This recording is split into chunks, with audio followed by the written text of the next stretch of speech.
Ada sesuatu yang magis pada perangkat ini. Sebuah ikon dari era yang berbeda yang masih menggoda di tahun 2025. Tetapi, apakah iPod Classic 5.5 ini masih layak dipergunakan sekarang?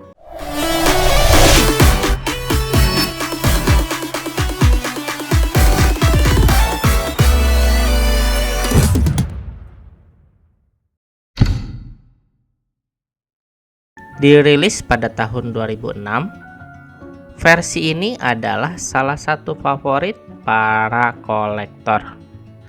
Dengan layar yang lebih jernih dan peningkatan kualitas audio dari versi sebelumnya. Banyak yang menganggap versi 5.5 ini adalah model terbaik dari sebuah iPod Classic. Tapi seberapa baik ia bertahan terhadap waktu? Jadi, saya menggunakan iPod Classic ini hampir 1 bulan ke belakang.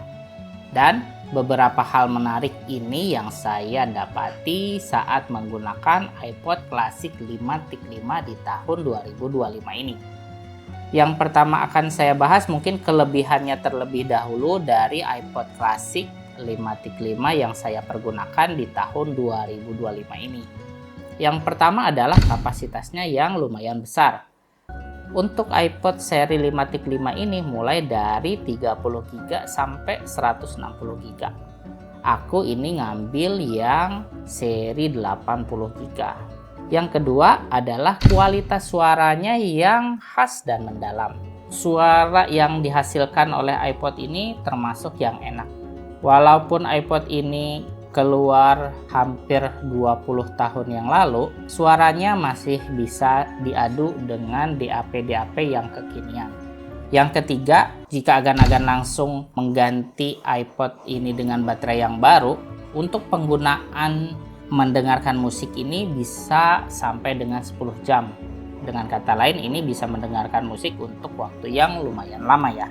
Dan yang terakhir, kelebihan yang saya dapat setelah menggunakan ini, saya mendapatkan nostalgia yang unik dengan iPod 5.5 ini. Saya bisa lebih merasakan penggunaan sebuah music player tanpa gangguan apapun dengan iPod 5.5 ini.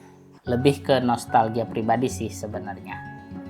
Kalau ada kelebihan, pasti akan ada kekurangannya.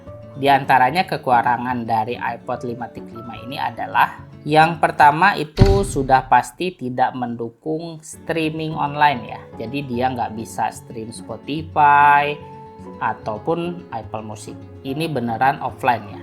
Yang kedua, untuk proses transfer filenya masih menggunakan iTunes ataupun software pihak ketiga ya. Jadi harus dicolok ke komputer atau ke MacBook agan-agan semua untuk proses transfer filenya. Dan kekurangan yang terakhir menurut saya itu adalah teknologi konektivitasnya.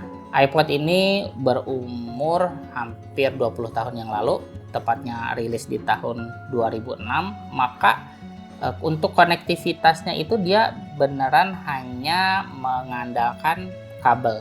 Mulai dari kabel data untuk transfer file, terus jack 3,5 untuk earphone-nya. Jadi tidak ada teknologi seperti Bluetooth ataupun wireless ataupun teknologi canggih ya yang lain. Bahkan untuk transfer filenya ini tidak menggunakan USB-C atau micro USB. iPod Classic ini bukan hanya sebuah perangkat musik, tetapi juga bagian dari sejarah teknologi. Kolektor di seluruh dunia masih memburu iPod Classic, terutama yang 5.5 dengan harga yang terus stabil dengan usia yang hampir 20 tahun lamanya. Apakah iPod 5.5 ini masih layak untuk tahun 2025? Jika agan-agan ingin mendapatkan pengalaman untuk mendengarkan musik tanpa gangguan notifikasi, maka iPod 5.5 ini masih sangat layak untuk dipakai di tahun 2025. Jika agan-agan lebih suka dengan layanan streaming menggunakan aplikasi, maka iPod 5.5 ini rasanya hanya menjadi barang koleksi untuk agan-agan semua. Apa pendapat agan-agan semua terkait iPod Classic digunakan di tahun 2025? Jika memiliki pendapat pribadi, silahkan agan-agan meninggalkan komentar di kolom komentar di bawah ya. Terima kasih untuk agan-agan yang sudah menonton. See you in next video.